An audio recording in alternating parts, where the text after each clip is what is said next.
My name's Ollie from Vanlife Conversions, and welcome to this workshop, which is the Van Builder's Toolkit. So I will cover aspects of carpentry, plumbing and electrics, and talk to you guys about some of the tools that I use on a daily basis. I'm going to go through not sort of the bare essentials like your drill and your jigsaw, because obviously if you guys are going to convert a van, it will be wise to start with a few of the basics like that. But I'm going to pick out a few key items that I think are good to have for the carpentry, the plumbing and the electrics if you're converting the van yourself. So do let us know if you're in the planning phase or what your van's called, and also if you're close to completion and you're going to be at Camp Quirky in October time. So I'll get started with the carpentry. Before that, a bit about me. I was in the army for 7 years, and in 2016 a good friend of mine converted a van which he then drove with his partner to Greece, and he told me that I had to do it, so I did. And once I built my van, decided that I would leave and set up a conversion company. So that's been going really well. Happy to be on the directory for Quirky Campers. They've been really supportive, so do get in touch with us if you guys have got any build questions after this workshop. So for carpentry, the first thing I'm going to go through is something that I use nearly every day. And that is a pair of these quick grip clamps. These are by a company called Irwin. You can pick these up from your local B&Q or Screwfix. I go for sort of the 12-inch size, and they come as a pair. These are really good for obviously clamping pieces of timber to your workbench, so that it's nice and secure when you're doing all your cuts. Things aren't moving about, which could obviously cause injury. But with these quick grips, I use them mainly in conjunction with this aluminium straight edge. It's also known as a sort of an aluminium feather edge, and this is 1.80 meters long, and I clamp this using the quick grips to my sheet material. And what it allows me to do is to run a skill saw along the length of the fence and cut a nice straight cut in that sheet material. So it's used nearly every day, like I said, to cut straight lines in sheet material, but also you can use it with other power tools such as a router, which I'll go on to a bit later on. So the straight edge and the clamps, really good working with those together in the carpentry for the van build. The second thing that I would recommend you guys purchase or make is basically a piece of wood with some holes drilled in it, and that's essentially what this is, but it's also known as a Scribe tool. Essentially it's a pointy piece of stick timber with holes drilled at various different lengths down it, at 6.5mm, so you can fit a Screwfix pencil through the middle of it. What this tool allows you to do is to create a curved cut line on a piece of sheet material. Unlike in a domestic sort of dwelling, your van walls are curved, and therefore you would need a tool like this Scribe. If you were fitting, for example, a kitchen unit which you've purchased from B&Q, you'll notice that the back edge of that unit is straight down to push up against the kitchen wall. Using this tool, you can create a curved line in the on the back of that unit, and so when you then put it into your van, you can push it up flush so that it sits nicely against the curved wall of your van. Really simple to make, really cheap, and is a definite must-have if you're converting a van yourself. The final tool for your carpentry recommendations is what's called a pocket jig, and this is by a company called Trend. You can again pick this up from Screwfix. Essentially what it is a clamp with a couple of angled holes in the end there, and this allows you to neatly and strongly create a join at 90 degrees between two pieces of timber. And essentially what you have is a piece of stick timber like this. You place it into the clamp, like that, at 90 degrees, and you'll take your drill bit, which comes as part of the jig, and drill out into the two angled holes. When you release, you'll see it creates two neat trenches at an angle going through the end of this piece of stick timber. Using a pan head screw, that would then go into the stick timber like this, and this screw bit is provided as part of the jig. We'll obviously screw that down into the timber, and the fixing itself is really neat and hidden, and that will join at 90 degrees onto another piece. Practically, I use the pocket jig in sort of the bench joinery aspects. So a good example would be building a timber frame for the roof lights to sandwich onto. Obviously it's a square of stick timber. I like to use the pocket jig just to keep the fixings nice and neat, and to know that I'm getting sort of a 90-degree angle in each of the corners. You can also use the pocket jig if you're building your kitchen unit from scratch. It works really well with 18mm sheet material such as MDF. If you're just building the kitchen unit walls out of that, then a pocket jig would be a really good way to sort of fix those together. So that's it for the carpentry tools that I would recommend purchasing for your own self-builds. We're going to move on to the recommendations for plumbing now. And there are two types of plumbing that you're going to be doing in your own conversions. You've got your gas plumbing and your water plumbing. Now this is assuming that you are installing something like a refillable LPG system. And if that's the case, then you'll be needing to use 8mm copper pipe for your pipe work, and all of your fittings are going to need to be compression fittings with a copper olive. So you'll need to get hold of a pair of adjustable grips, such as these, and these work in conjunction with an adjustable spanner like this. And it's good to have adjustable spanners and grips, just so that you can work on, if you're fitting a larger compression fitting, such as the waste pipe of your sink or anything like that, you can use them. But if you also adjust them to the smaller size, you can use them on your 8mm compression fittings for your gas system as well.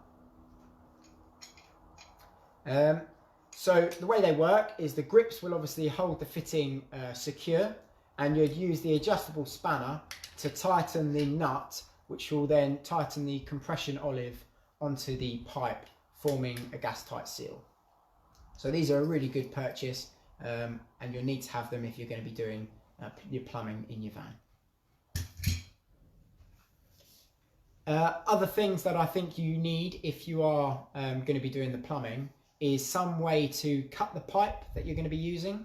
So the first thing we'll be looking at is the water pipe, and this is likely to be a plastic pipe, either a 12mm push fit or a length of flexible hose. So you get yourself a pair of these pipe cutters, plastic pipe cutters. They're really good, and what they consist of is a sharp blade and a ratchet to ensure that there's a nice clean cut at 90 degrees along that section of pipe.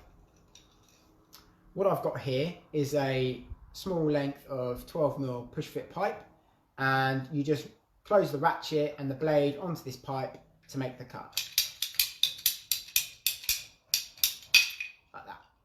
Which leaves a nice clean cut for you to push into your push fit fitting to create a watertight seal. Like I said earlier, in the gas appliances you're going to be using 8mm copper like this. To cut this 8mm copper, you need to get hold of an adjustable pipe slice, which looks like this. Really easy to get hold of. Go on Amazon or eBay and you can pick one of these up for under a tenner. It adjusts using this screw at the bottom. There's a saddle and a cutting wheel, and this will cut copper pipe from 8mm up to 22mm. So what you do is you take your copper pipe, you place it into the saddle and you tighten the nut like that. Once the cutting wheel is on the copper pipe, you're going to give it a twist. Keep twisting it, and every couple of turns you're going to nip it up until it cuts through.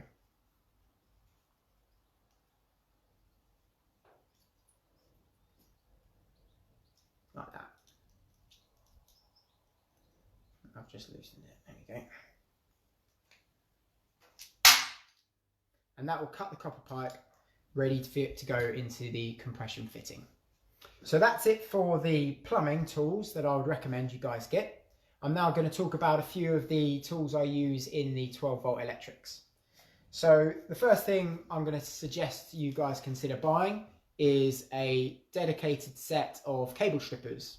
These are by a company called Klein Tools, and they're really good, really efficient way of cutting the insulation from your cable so that you can then terminate the copper conductor into your fuse board or into the appliances that you're going to be installing into your van.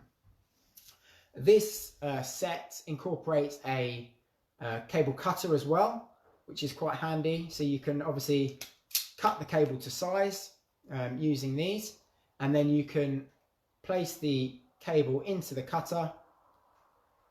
Going to try and strip about 15mm off, and it makes a nice clean cut, and all that plastic insulation is removed. The reason why I like to use a dedicated set like this is they have specific cutting blades for different sized cable. So this set has got 0.5mm up to 4mm strippers. So this is a 1.5mm cable, which is what you're probably going to be using for most of your circuits in your camper van. And if you weren't to use a set of these strippers and you were just to go with side cutters, there is a slight risk that you would damage the copper conductor when you're stripping off the insulation.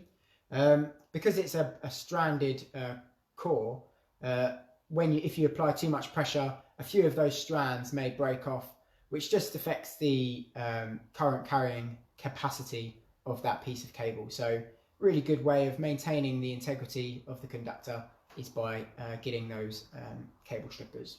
Once it's stripped, I then twist the strands together so that they're in nice and tightly, almost like a single piece of conductor. And that is now ready to be crimped onto a terminal. To do that, you're going to need a set of these crimp tools. And again, like the cable stripper, it has dedicated size for different terminals that you're going to crimp it onto. And as they're ratcheted, you know that when it's allows you to open it again, that crimp has been successful.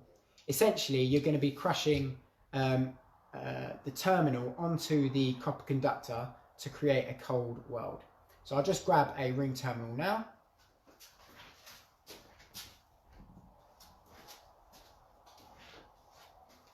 This is a ring terminal, and something like this would be used to put this cable onto a fuse board. You simply insert the conductor and crimp it together, like so.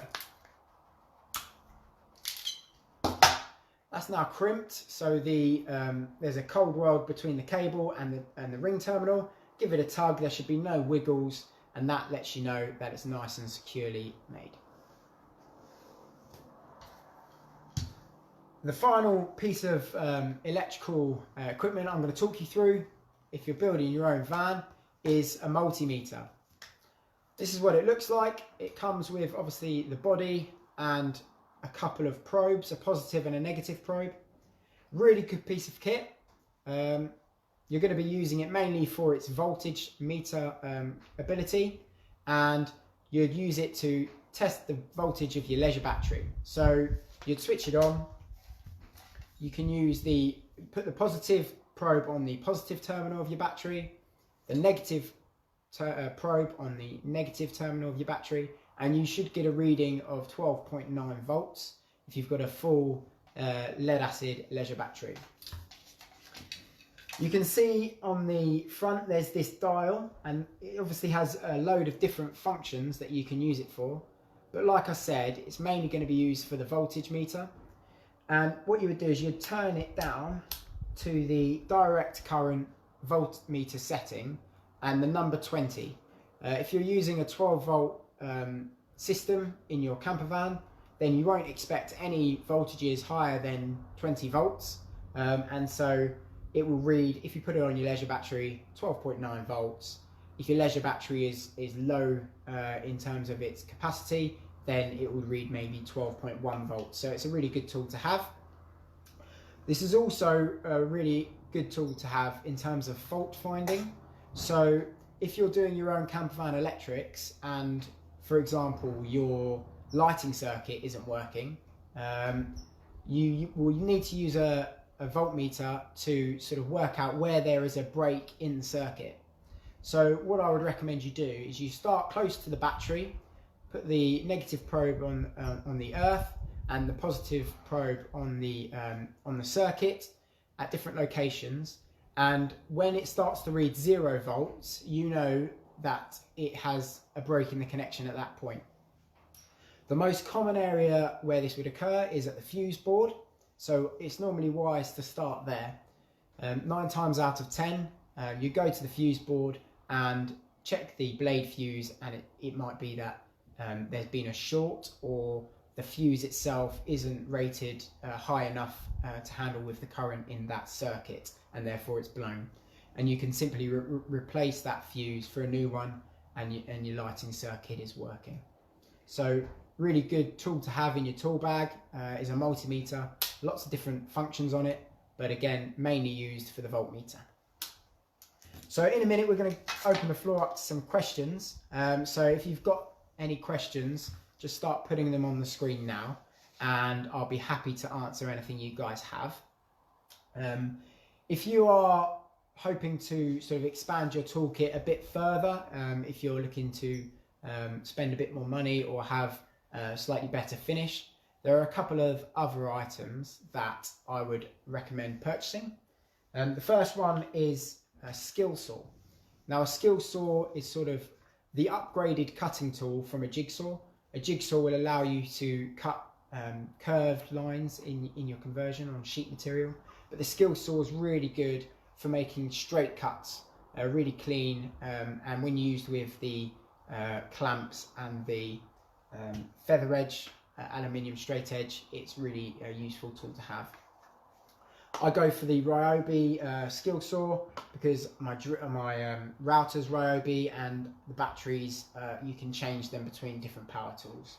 So that's something I'd recommend, that you don't have sort of cables dragging around your workbench. Okay, someone's asked from Heather, is a lithium battery the best to get? So obviously you've got your lithium setups and your AGM setups, or lead acid setups. There's different schools of thoughts on your electrics. Obviously with the lithium battery, they're marketed really well, stating that you can take them to 100% depth of discharge, unlike a lead acid, which they say shouldn't be discharged below 50%. But obviously you're going to pay for that with the initial price tag. Also, the thing with lithiums is you're going to have to probably spend a little bit more money on the charging systems that you're going to use in your conversion. So the vehicle alternator will be charging at a standard 14.4 volts. This may not suit the charge profile for a lithium battery, so it's therefore recommended you get a DC-DC charger specific with a charge profile for lithium. But they're really good, but you'll probably have to spend a little bit more money on the equipment that you're going to be charging it with. Any other questions? Now, John says he switched to lithium last year and it works really well. That's great to hear. So the lithium, like I said, more depth of discharge, but it's also said that they last years longer than your lead acid AGM batteries. Best tool to cut a hole in the van wall or roof for a window fan. Okay, so in terms of the tools used for cutting the windows in, I use a step drill bit. So a drill bit, and I use a jigsaw to make the cuts for the windows and the roof lights. You can use a tool called a nibbler, which is really good for cutting sort of sheet metal, gives a clean cut. But I find with a jigsaw and a metal cutting blade, that's really sufficient. Just make sure that you apply plenty of masking tape onto the side of the van when you're making the cut with the jigsaw, and do wear obviously the appropriate PPE, because the hot metal will obviously be a risk in terms of hitting you in the eyes. You got another question?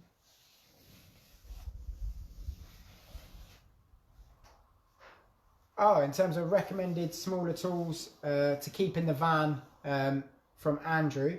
So something that I do in my converted van Archie is make sure that you have a set of jumper cables. So obviously these vans, they don't like to be static for too long, so the starter battery will go flat. So always have a set of starter cables if you are going off grid in your conversions. Just as an emergency measure, definitely have a set of them. A socket set is also something that's really good to have. But what I would recommend as an option for sort of your starter battery is getting an MPPT that has a trickle charge to your starter battery. So you can see from companies such as Votronic, their MPPTs, they have like a dual charge capability. So you'll get a 20 amp charge going into your leisure batteries, but you can also have a trickle charge of sort of an amp and a half going into your starter batteries from the solar. So for off-grid, that's really good, just to prevent the starter batteries from draining, but definitely have a set of starter cables in there. Okay, why would you groove the wood over using tongue and groove cladding? Both are fine. I've used tongue and groove cladding on previous conversions, but I do prefer grooving the plywood with a router, just because the plywood is sort of a more integrity on your wall than, because it's a single sheet, as opposed to the tongue and groove, which is lots of obviously smaller bits of wood joined together. If you're building overheads and screwing overheads into your plywood wall, I think you get a slightly better fitting and more secure overheads than the tongue and groove side. There is also a slight risk if you go cheaper on your tongue and groove that they can shrink, which could cause sort of cracks in your paint job if you decide to paint your tongue and groove. Okay, so where can you learn about circuits for lights? There's plenty of videos on YouTube. I will be doing a build series which will cover lighting circuits in a bit more detail, so do subscribe to our channel and we'll get that video uploaded soon. But like I said, YouTube is a really good educational sort of search engine, so search your questions into the box and there's plenty of really good tutorials on there. So water filtration systems, yeah, so obviously you're going to want to have a filtration system on your cold water feed as a minimum. So what we would recommend is installing inline filter underneath your cold water tap on your sink. So you can purchase these for about 15 to 20 pounds on any good sort of motorhome supplier website, and essentially the cold water feed to your tap will be filtered, and this filter needs to be changed sort of annually. So it's about £5 for a new filter, but yeah, it's definitely worth having a filter in line on your cold feed. Jim, thank you for subscribing, really appreciate your support. If I could change one thing on my current van, what would it be? So really happy with the layout in Archie. I don't think I would change that layout. We're building Billy at the moment, which is a dinette layout just to add a bit of variety. I think in Archie, I would probably put the max air fan in rather than the Fiamma turbo vent. Just because the Fiamma vent, I've had to sort of do a few repairs to. The remote for the max fan is really good. It's all automated, open and close. And the Fiamma vent fan is a mechanical opening. So the thread on that mechanical sort of knob has been broken a few times. So I've had to fix that. And I would definitely go for the max fan if I could change one thing. We do offer consultancy as well. If you are building your own van, then do sort of subscribe to our Instagram at Vanlife Conversions UK. If you haven't had time or you didn't want to ask a question here, then feel free to add us, send us a message, and I'll be more than happy to get back to you. We do offer build mentor packages as well.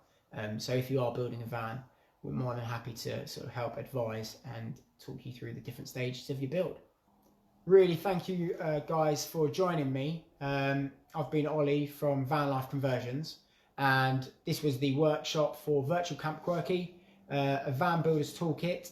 So enjoy the rest of the evening, and do let me know if you guys have got any questions. Get in touch, and hope you guys will join us at Camp Quirky in October.